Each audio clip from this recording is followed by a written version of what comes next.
Hi, everyone, and welcome to today's webinar presentation. This is Monica Conforti, Director of Graduate Recruitment in the Office of Graduate Admission, and I'm joined by my colleague, Daniel O'Leary from the Office of Student Financial Services. So without further ado, we'll get started with the content that we'll cover this evening. We'll talk a little bit today about merit-based scholarships, opportunities for loan forgiveness, some particular programs for the School of Education, as well as student employment and paid student teaching. Now, these are all, of course, resources that we'd like for you to consider that can help you find the best fit with a graduate program and something that works for you. So, of course, at any time, if you have questions, you can let us know, but this will be that general content that we'll go through that can, again, help you towards your search for the right program and what works for you and your family. So the first piece we're going to talk about today is how folks are reviewed for merit-based scholarships. Generally, at the graduate level, as you apply for a program, most awards are made just based on the applications that you submit through the online application. So the transcripts that you're submitting will show your strength in academics, letters of reference, your statement of purpose, GRE scores, or other types of standardized tests. So the things that you're actually submitting will be what faculty directors can look at to be able to award you some part of a merit-based scholarship. As a reminder, merit-based scholarships are one-time grants, or in some cases ongoing, that are simply awards to help fund your study that aren't necessarily needed to be paid back.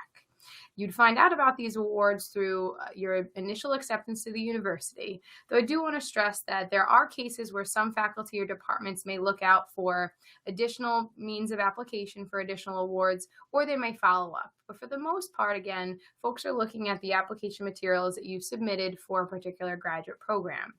Eligibility and requirements and availability do vary by program. So if you're applying, for example, through a program within the Specialized Programs and Education Department, funding and the way that they're looking at eligibility may be different, for example, from that department and another. So we always encourage folks to be in touch with their program director as they're applying for and searching for a graduate program, as that faculty director will be the number one point of contact reviewing what kinds of awards are available.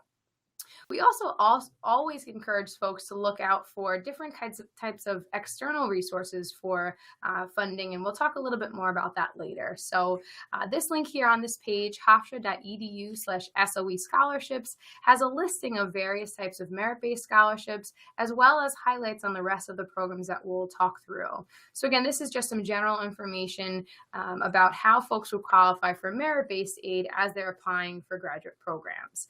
I'll hand it off here to my colleague Dan to talk a little bit more about federal funding, and we'll come back to other topics. So in addition to grants and scholarships, there are various loan options to help finance your education here in the Hofstra School of Education. So the first step in order to obtain additional loan funding would be to file the FAFSA.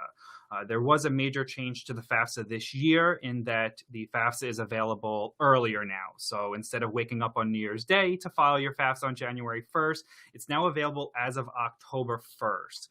So when you log into the FAFSA for the first time this year, just be careful that you're filing the correct FAFSA for the correct year that you'll be attending. So for example, if you plan on attending Hofstra in either the spring 2017 semester, that will be the 2016-17 FAFSA. The FAFSA year always correlates to the academic year. So for students that are enrolled in fall of 2016 through spring of 2017, that will be the 2016-2017 FAFSA. If you plan on enrolling in the summer of 2017 or into the fall of 2017, that would be the 2017-2018 FAFSA. So just be careful that you're applying for the correct FAFSA year. So the FAFSA became available as of October 1st, and those who are first-time FAFSA filers, you will need your FSA ID, that's the Federal Student Aid ID.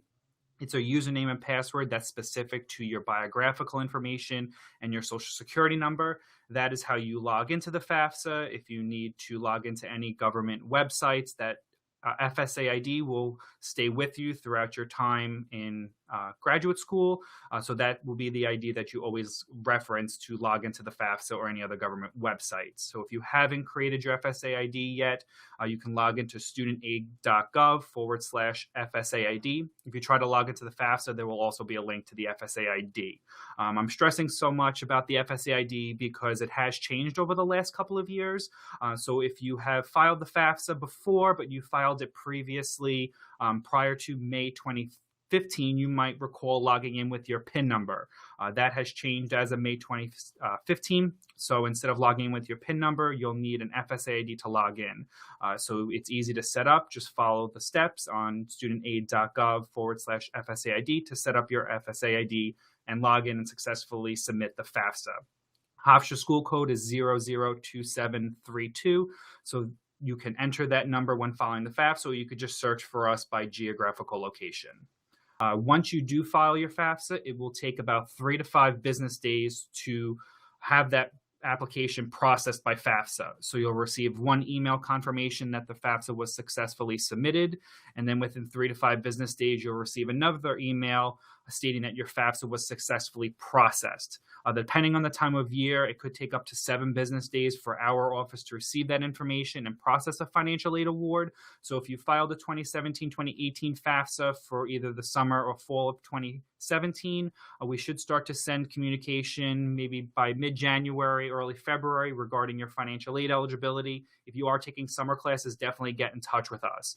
And if you're enrolling in the spring 2017 semester, just keep an eye on your email and get in touch with us if you have any questions about your financial aid eligibility. So there are different types of financial aid that can be awarded as a graduate student.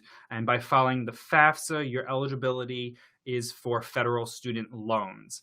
The rates that you see are for the 2016-2017 year. Rates for the 2017-2018 year will be available closer to July 1st. They have gone down over the last couple of years, so that's always a good thing. But Congress will approve the rates closer to July 1st.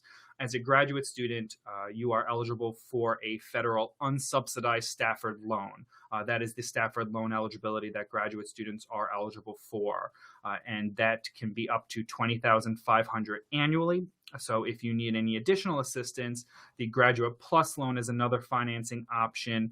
It's quick and easy to do, and that is the loan that you can use to cover any remaining tuition costs, as well as costs for personal books, expenses, as well as any housing costs.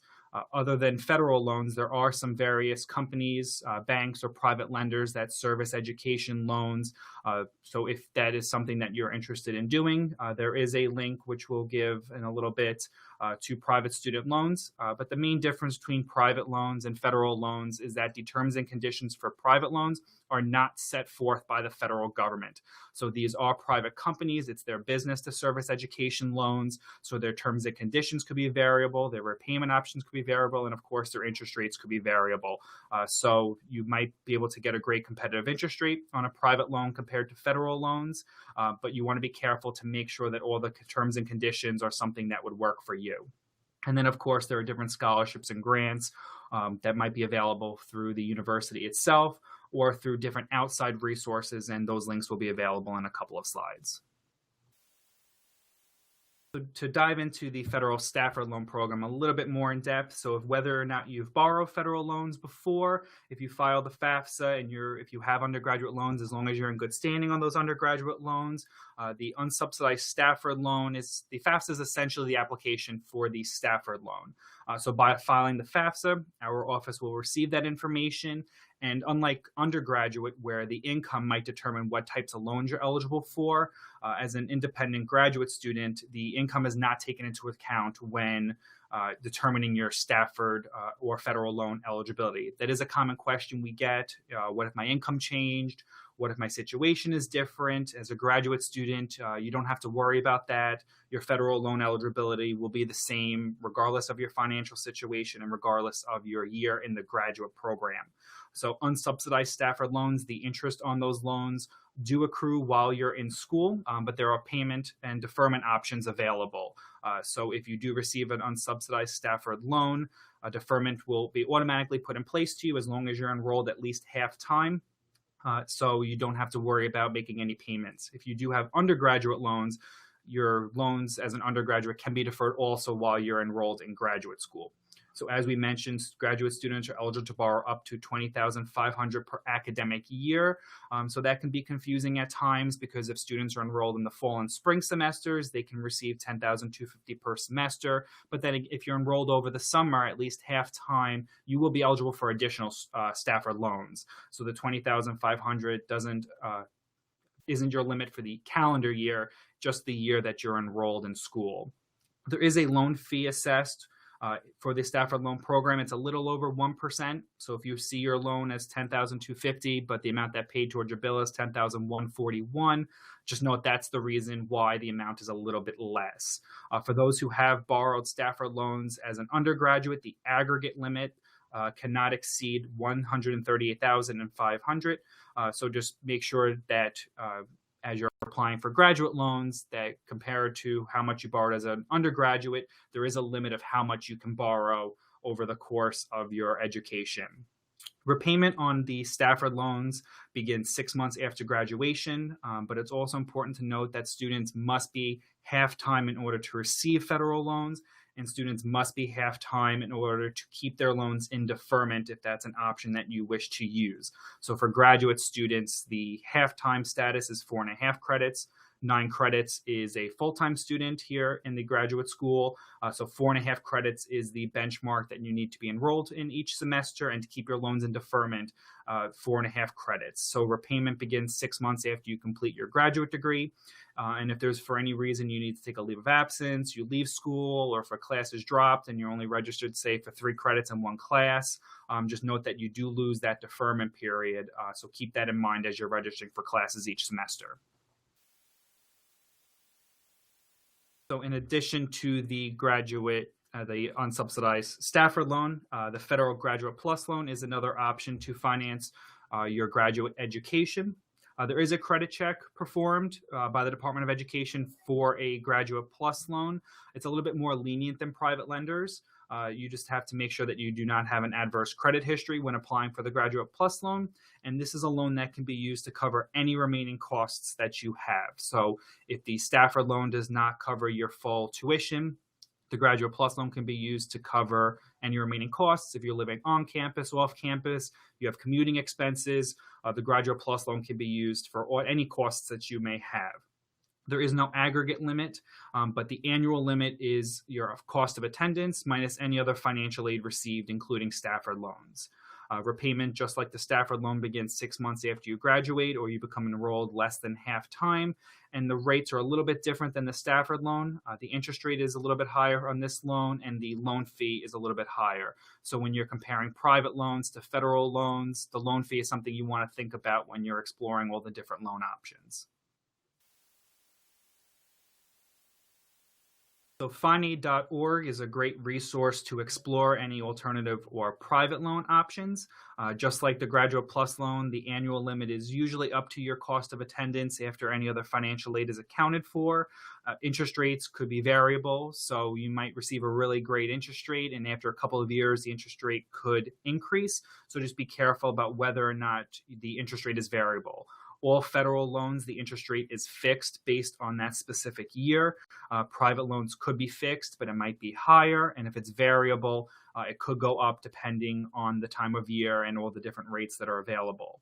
Some lenders may require payment on either the interest or even part of the principal while you're enrolled, and a creditworthy cosigner is usually required. So even though if you're a graduate student, you're paying everything on your own, many private companies do request a cosigner as a safety net when lending money to you. So again, finaid.org is a great resource. If you have any questions about specific private loans, take a look at this website, take a look at the rates, and you can contact each lender directly if there are any questions about their rates. So there are some different scholarship and grant opportunities that might be available to you. You'd want to inquire with the major department directly. As Monica mentioned, students are evaluated for merit-based scholarships just by applying to the university and applying to the School of Education. There might be opportunities to become a graduate assistant. So there might be employment opportunities available to you to either work as a part-time job, or any graduate assistant could have a tuition benefits each semester. Hofstra.edu/jobs is the website to search for these positions, apply for these positions, and we do have a dedicated student employment office that could help you look as well. There are a variety of outside scholarship resources, fastweb.com, collegeboard.com, finaid.org, scholarships.com are just a few. You may have seen these websites when you were going to school as an undergraduate, but they're not necessarily limited to undergraduate students. Different private companies, major organizations that have scholarship funding available post their applications to these websites. So whether or not you looked at these websites as an undergraduate, it's definitely a good idea to take a look at what outside resources might be available to you as a graduate student.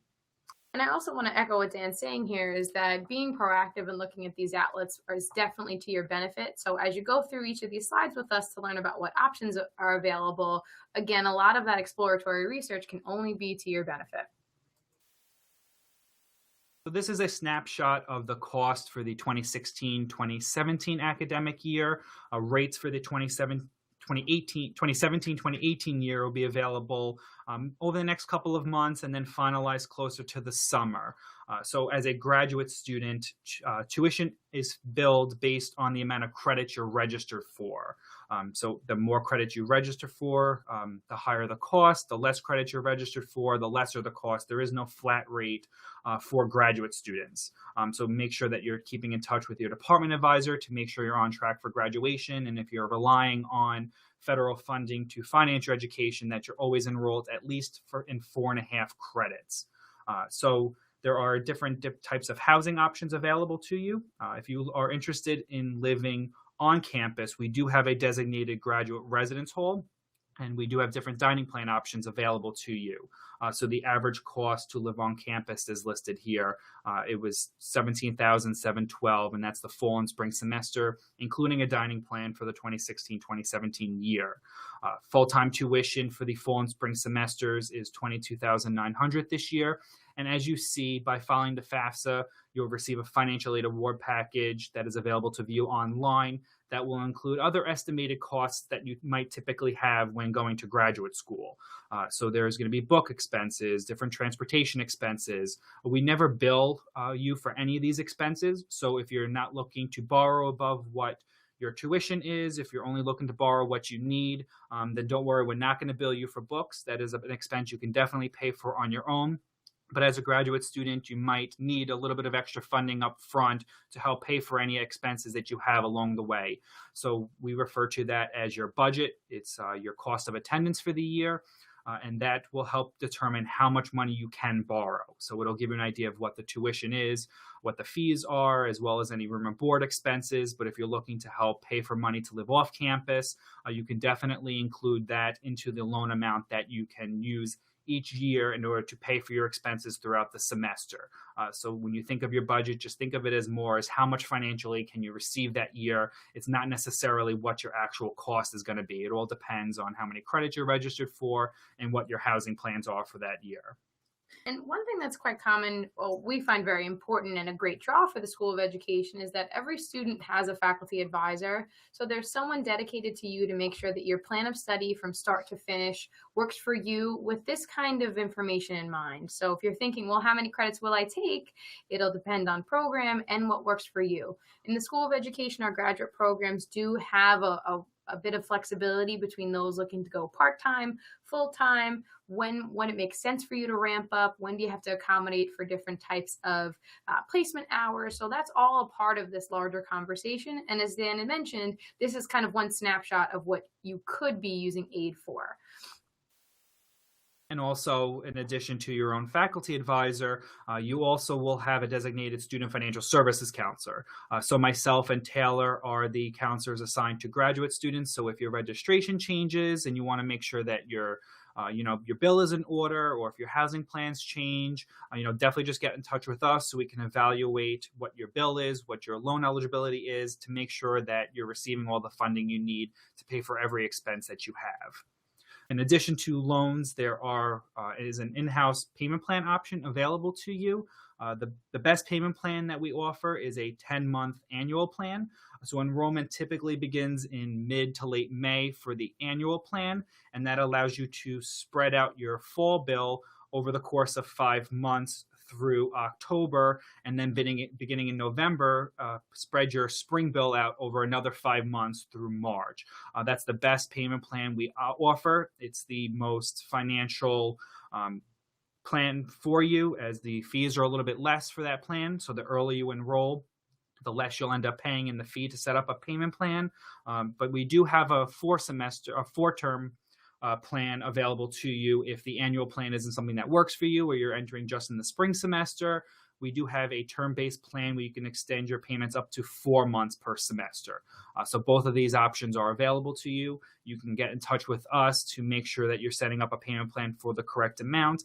And if any adjustments need to be made to your payment plan, you can simply email bursar@hofstra.edu to have your payment plan adjusted. And like I said, just get in touch with one of the student financial services counselors here if you need to go over these payment plan options, or once you're enrolled in a payment plan to make sure it's set up for the correct amount, just get in touch with us to make sure that everything is in shape.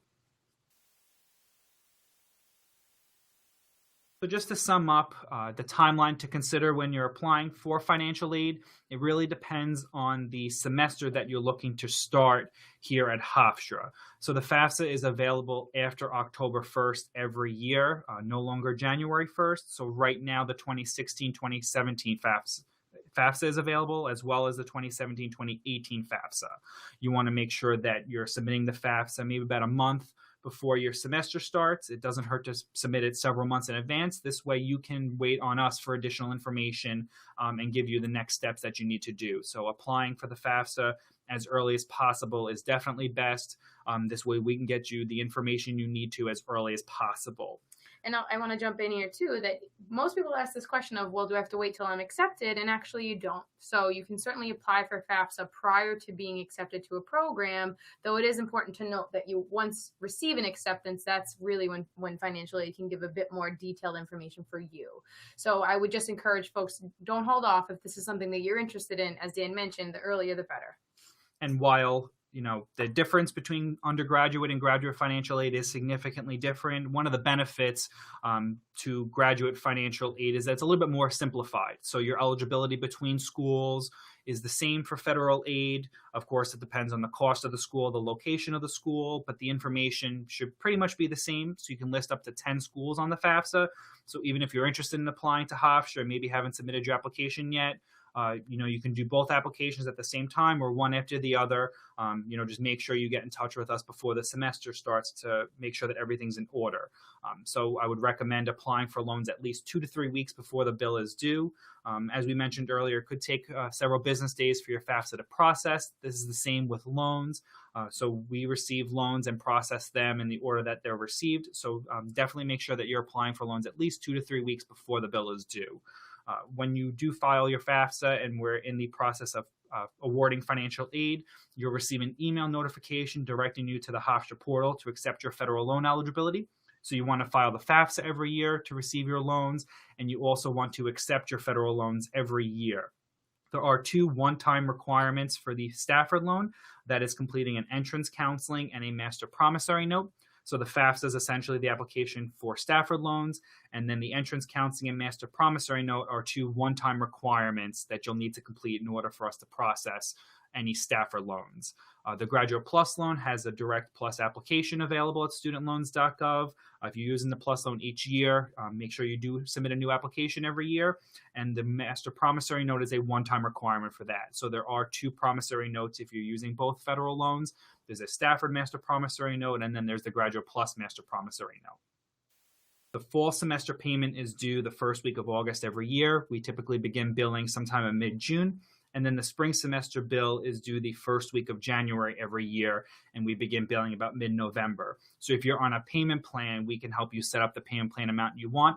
This way, by the time the bill is generated and the bill is due, your payment plan is set up to cover your costs. And if you're applying for loans early, when you receive your billing statement, you'll see the loan amounts reflected on your bill. And Dan, correct me if I'm wrong here. If folks are looking to apply and enroll for the first time now for the coming spring, those kinds of schedules for fees are somewhat adjusted and that it's typically due upon registration, correct? Yeah, so if you're looking to enroll for the spring 2017 semester, billing is an immediate process, so you'll receive your bill right away. And the hope is that as you're applying to take classes here, you're registering for classes, you just make sure you have your financial aid in order. If you're, deciding last minute that you want to come, you can definitely apply and just make sure that you either add us to the FAFSA, file your FAFSA for the first time, and we can work with you to have everything taken care of before the semester starts. All right, so now we're jumping into the portion of the presentation where we elaborate on some programs specific to the School of Education. So this first program it's in line with the others that we'll share in that these programs provide funding that is actually in the form of a loan that can be forgiven if certain steps are taken. So this first one we'll briefly highlight is the Federal Teacher Loan Forgiveness Program. And in short, this is for folks looking for a teacher certification program. And after completing 5 consecutive years of service to a particular type of low-income school, there's the ability to forgive this type of loan up to $17,500. So this is typically, again, applying to federal aid coming through what you're submitting through FAFSA. And simply because you're working as a teacher, doing a wonderful job and doing service, there's this opportunity to have those funds forgiven. This actually can apply to prior federal loans that you've taken. Now, full details about this are available on the website that you'll note on the screen. So again, this is something that if you're looking to be a teacher, there are always initiatives out there that are pushing you to teach in areas that maybe have less resources or there's more turnover in teachers. So in order to kind of provide that prompt and initiative, this is kind of a unique factor. So depending on your program of eligibility, we'll kind of talk through that and what you're eligible for. This next program is the TEACH program, the Teacher Education Assistance for College and Higher Education.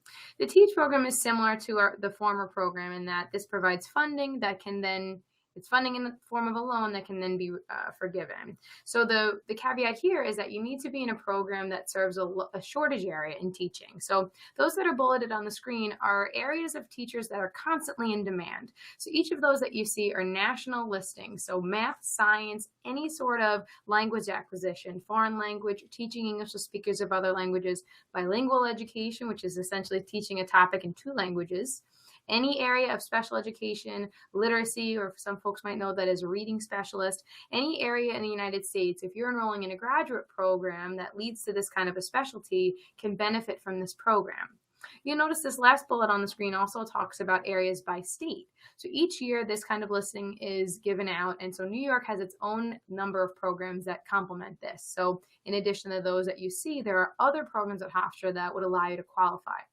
What this program provides is up to $8,000 over 2 years of study.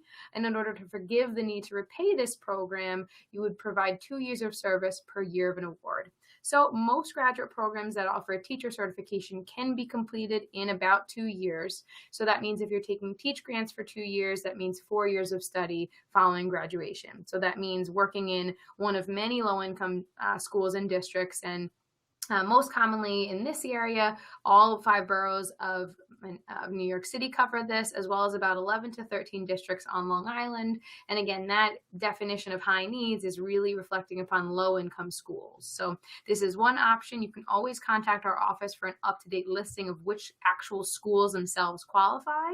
So this is a great opportunity, particularly if you're open to or living in the metro New York area. A similar program is the Hagedorn Fellowship. So unlike TEACH and the Federal Teacher Loan Forgiveness Program, this is Hofstra specific. So the programs we talked about prior are really federally oriented. The Hagedorn Fellowship works much like the others in that it provides a loan up front that can be forgiven. So what's nice here is that this is a Hofstra program that as long as you're going for a new certification, so it doesn't necessarily need to be a first-time teacher program, but rather if you're going for a new certification in special education, literacy, things like that, you can provide up to $10,000 over 2 years of study to help fund your graduate program. Unlike Teach Grant, this actually only requires 1 year of service per year of the award to forgive funds. This requires that same kind of service to a low-income school in the area or actually nationally, So if you were to take this program out, 2 years of study afterwards would forgive that. And of course, that years of service can double dip for various awards. So that's just going to be how you document that afterwards. Applications for this program are accepted at hofstra.edu/Hagedorn Fellow. And I've listed the contact information for Dean Lewis within the School of Education, and he's the primary contact and can coach through what steps are needed. This is reserved again for an accepted student to be able to apply for. So you will need to have a Hofstra ID and a small statement regarding why you're interested in serving those students in low-income schools. Next, there are some very interesting grants to help students who are looking for a special education certificate, specifically for those interested in serving students who are of the age from birth to grade 2. So there's 2 important grant programs here that we've listed. What's common amongst them is that they can fund up to 16 to 18 credits in these programs automatically through remission. And what they'll ask is that for students who receive this kind of a benefit, that they do 2 years of service per year of the award. And it's not necessarily in a low-income district. Rather, these programs are seeking folks who are interested and excellent candidates to help students with special needs and their families. So rather than necessarily a low-income school, this kind of a loan forgiveness program will require that you're spending more than half time of your teaching schedule teaching students with special needs, or more than half of the students that you're working with. So there's much more information about both of these programs at hofstra.edu/early intervention. This is where you'll learn about the 2 master's programs that these programs provide funding for. One is for folks who've never taught before. So it's a master's program that helps career changers become certified in both early childhood special education as well as early childhood education. And then we also have a grant program to fund those who are already certified in general education who now wish to come back for special education. So both programs are unique to those populations, but the funding depends again on those programs. The Teacher Opportunity Corps Project Promise Grant is something that we have Dr. Joseph, one of our professors who work in educational technology, oversee.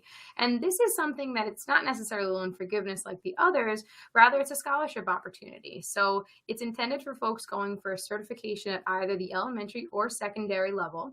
And it's specifically an incentive for folks who are coming from a historically underrepresented field in teaching. Though this program is available for all students, that would be the for slots that would be offered to. So it essentially allows you to have a $5,000 scholarship in exchange for the tutoring and working with students in low-income schools. So you'll see that this program also provides funding for the teacher certification exams that are required at the close of your program, as well as some specialized seminars and workshops that actually this is kind of a larger mentor program. So folks who've received this benefit in the past can be connected. So that's the best way to find out more is to contact Dr. Joseph, whose email address is here. And again, if you're not necessarily enrolled in a specific elementary or specific secondary ed program, we encourage you to contact our office so that we can better route your request for funding and things like that. So I'll just reiterate again a little bit about what Dan shared about student employment, and that a large way that students might look to support their graduate study is working on campus. So a lot of students ask us what jobs are out there that provide funding, what's the difference, what's important to know and somewhat unique to Hofstra in that this is a very fluid process to apply for positions. So as you're accepted to the program, you'll note that on your very first checklist page, which is hofstra.edu/new grads, there'll be a number of next step items. One of those is a link to the Office of Student Employment.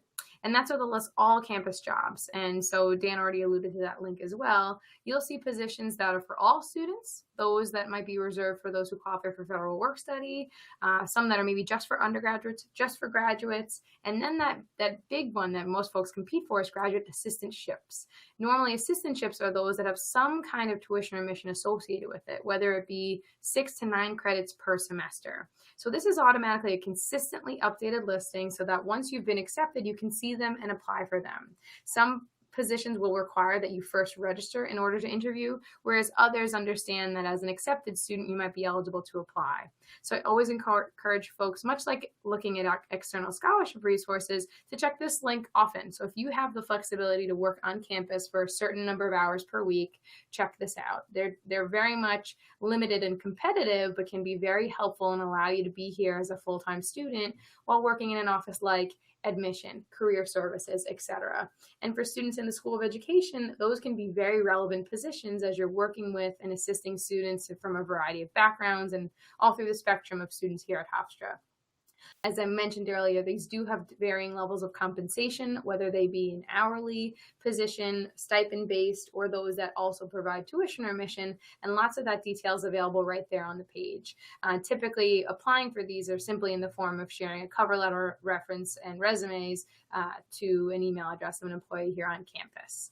The ideal timeline for particularly graduate assistantships would really be nice and ahead of time, of course. So most graduate programs are reviewing for acceptance on a rolling basis. So if this is something that you're interested in for example, fall 17, the earlier you're accepted to a program, the earlier you can see these positions. So sooner the better, though they do get posted throughout the year. So right now for spring semester, there are still positions being posted and being hired for, so it's still an opportunity. Though of course those folks who are looking earlier have that much bigger of a benefit. And you'll see most of them kind of be posted now for coming fall. You might see them mid-spring and rise in popularity over summer right up to the beginning of the fall. But like I mentioned, there are some coming up now for spring as well. So if you are not working full time and think this is an option for you, we certainly encourage you to explore that. And just a quick mention about federal work study. There is an option on the FAFSA to indicate that you're interested in a federal work study, but we don't automatically award federal work study to graduate students. So if you do see a federal work study opportunity that you're interested in applying for, just get in touch with our office and we can evaluate your eligibility for work study. So here's a really unique opportunity at Hofstra. So if you're looking for a first-time teacher certification program, that program will culminate in a full-time student teaching experience. Whereas other programs, if you're previously certified in another area, some of those practical experiences will be done on a much more accelerated, shorter basis, and they'd normally be referred to as a practicum. But again, for those folks who are going to be doing full-time student teaching at the end of their program, Hofstra offers the opportunity for paid student teaching internships. Essentially what this does is for folks who are eligible to do their student teaching in the fall, these paid student teaching internships take place over the spring. So you are essentially extending your time here at Hofstra. And what this allows you to do is to, of course, earn a stipend through that next semester, but also to be in that same district for a year's worth of time versus one semester. So the second semester that you're there, you're doing anything from certain types of intervention services, special projects, tutorial services. But the biggest bang for the buck that students get in this opportunity is, again, they're working for the same district now for a full year, extending that one semester of student teaching. And again, this is one of the best opportunities to have a very firm reference on your application. So what happens is as you're ready to apply for student teaching towards the close of your program, these opportunities will be present for you to be able to apply for. They can be somewhat limited in terms of what certification areas have spots open. But again, these students who have obtained these student teaching internships have fared exceedingly well when it comes to job placement. So it's another great opportunity if you're available to do that. So it's a small credit load that follows your final semester after graduation. More information about this is included on the field placement website on the School of Education's page, which is hofstra.edu/SOE. And you'll see one of the main tabs there is for field placement. It will talk a little bit more. So there's a couple of districts where these are clustered in, but a really exciting opportunity really to just get that much more hands-on experience and show how viable of a candidate you are by being able to do lots more than just teaching in the classroom. So again, another iteration of what we've been chatting about previously, we'll want you to complete your graduate application as early as possible. So in some cases, the application can open about a year earlier. Typically, now we're opening applications in August for the following spring and fall. So for example, right now we have applications open for spring 17 as well as fall 17. If you're thinking about getting started, then now is definitely a great time to do so, even for spring. So again, if you're looking at this much in a long-term basis, applications will open in August for the following year. And the earlier you submit your application, the earlier you'll get feedback, possibly about other items that we need, but most importantly, acceptance. In that first letter of acceptance, you'll often see a first-time award of a merit-based scholarship if you're eligible. And this will also give you time to follow up with your program director or department to learn, is there anything else you might like to see from me? What else is out there? What might I be able to apply for in the future to better inform your search? Again, we've talked a little bit about when the FAFSA is available, so we want you to do that early and often. Finally, you'll talk a little bit more about what loan forgiveness or field-specific awards that you can qualify for with our office and with the School of Education. So applying earlier affords you the opportunity to meet with our team to talk about what awards you might want to think about, and probably even more beneficial would be a sit down with Dan or Taylor here in Student Financial Services to really get a nice picture of what makes most sense, what kinds of timelines should you be keeping in mind. And again, after that point of acceptance is when you can look out for on-campus appointment opportunities such as graduate assistantships. So those are the big hitters that we wanted to share with you today as a student either thinking about, accepted to, or enrolling in the School of Education in the teacher certification program. We wanted to be sure to include our contact information. We very much encourage you to be in touch if you have any questions about the things that we've touched on throughout this presentation, because we understand that finding the best fit with a graduate program it encourages things like academic fit, community fit, but also we want to make sure that you're doing so with the right kinds of resources so that after you start working, you continue to feel successful and maybe you're able to take on more graduate work in the future, as many teachers do. We do have a number of events coming up on campus. Our biggest open house, the next one takes place in March at 11 a.m. But we also have some small pocket events that are coming up if you're an accepted student to be able to register, and we can connect you with faculty for more information. So a total list of events is here at hofstra.edu/grad event. And again, we welcome if you have any questions. I'm wondering anything else we want to hit home on, Dan, or you feel good today? So I just want to, stress that, applying for financial aid can seem scary and daunting. We're not always the most, favorite place for everyone to go to on campus, but we're a friendly staff and we have a couple of dedicated counselors. So it's never too late to get in touch with our office, and it's never too early to get in touch with our office. So, definitely utilize us as a resource when you're considering whether or not Hofstra is a good fit for you, especially financially. Great. Well, we thank you for viewing the presentation today. Any questions, we very much look forward to seeing you, and hopefully you'll be here on campus before you know it.